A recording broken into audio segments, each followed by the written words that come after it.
Do not trade time for money. Do this instead. So, what is this? Now, before I reveal what this is right now, I'd like to share with you a story about how I came across this. Now, I came across this during the time when I was having my sabbatical. So, I was traveling, and one of the key things I wanted to find out was one of the key questions that I wanted to have resolved for this was this question of, does the money stop when you stop working? If the answer is yes, then what you have is not a business, but a job.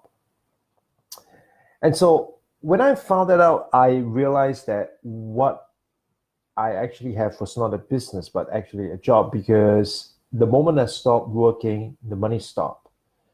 And so that led me on this down this rabbit hole of thinking about what is it that I can do that will enable me to get paid, earn an income, and yet be able to invest time with my family. And so I tried many, many things, right? But at the end of the day, I was running around and searching for the wrong thing. What I found out was the answer to this question. It's basically this. So do not trade time for money. The answer actually is from one of the quote from Albert Einstein. And what Albert Einstein say, do not try to be a man of success. Instead, be a man of, that's right.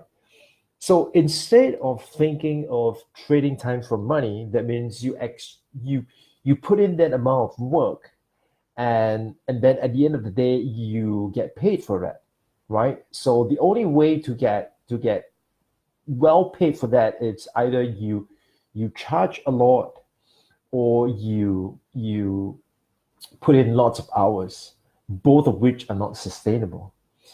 That was exactly how I was experiencing as a consultant. I was working long hours, despite the fact that it's lucrative, but I was working long hours. And if I want to maintain the income and work less hours, I would need to charge more, but there is a threshold. And so it became that dilemma that, it's either this or this. And when I came to that realization at the end of the day, this was a realization that I came to.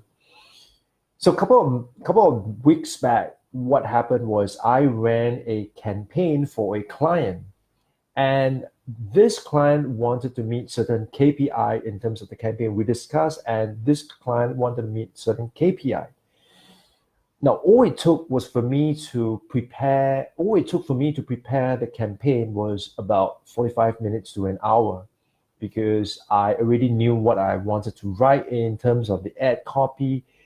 I knew what kind of graphics to choose, and I knew where to send the traffic to. What happened was I put all this together within 45 minutes to an hour, and then I set the campaign to run. And once the campaign started running for X number of days, all I need to do was to check in from time to time. I mean, I do not need to be there the whole time, but I just checked in from time to time to make sure that everything was doing well, and not, Facebook was not disabling our ads and all that stuff. But the point is, at the end of that campaign, I was able to help the client achieve the goal.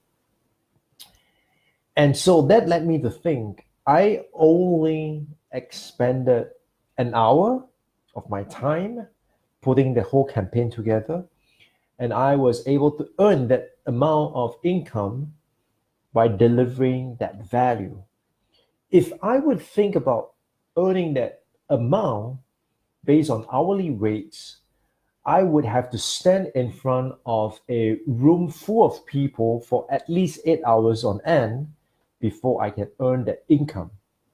So, assuming I get paid, for example, $3,000 a day to train a group of people, of let's say 20 people, I get paid $3,000 a day. Instead, what I've done for this client was I was able to set up the campaign, get a campaign to run, and all in all, I would say the amount of time that I took was probably 2 hours, but we were able to achieve the results, and I was still making that $3,000. So my point is, do not think about trading time for money, because when you think about trading time for money, there is always a cap. Instead, think about how you could exchange value for money. And once you're able to do that, that's where the magic happens. And so, how does this relate to what we have been talking about, creating digital assets? I believe that many of you here have the experience, the expertise, the wisdom, the capability of solving a problem.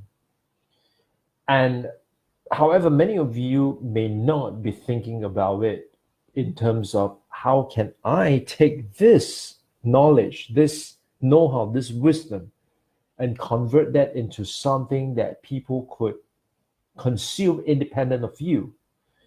So an example, a classic example of that is consultants would go out and write a book because they are taking all their experiences, their knowledge and their know-how, convert that into a book and then sell it, right? And through that kind of enable them to get more clients in. However, these days with writing a book, it's not as appealing. And in fact, if you know anybody who has published a book, just ask them how many books have they sold. So what I'm sharing with you is this idea of creating digital assets. Take your knowledge, take your expertise, and convert that into a digital format. Once you're able to convert that into a digital format, you can scale by being able to reach more people than you would have otherwise if you were to do it one-on-one. So instead of thinking of trading time for money, think about how you can deliver that value for money. And if you're able to deliver that value in multiple ways and in ways that even does not require your physical presence, that is where you can infinitely expand your income. And so, my friends, I will be running a webinar where I will be teaching you and going deep dive into how to take that expertise and convert that into digital assets. And then, of course, later on, how do you leverage and how do you monetize that digital asset? So it centers around the 3 pillars. So the first pillar is you must have a strategy. Second pillar is create that digital asset. And the third pillar is basically leverage and how you monetize that. If you're interested in the deep dive, make sure you sign up or make sure you join me in my Facebook group, because that's where you will get notified when that webinar goes live. And with that, thank you very much for watching. And this is Melvin Tan signing off. Bye-bye.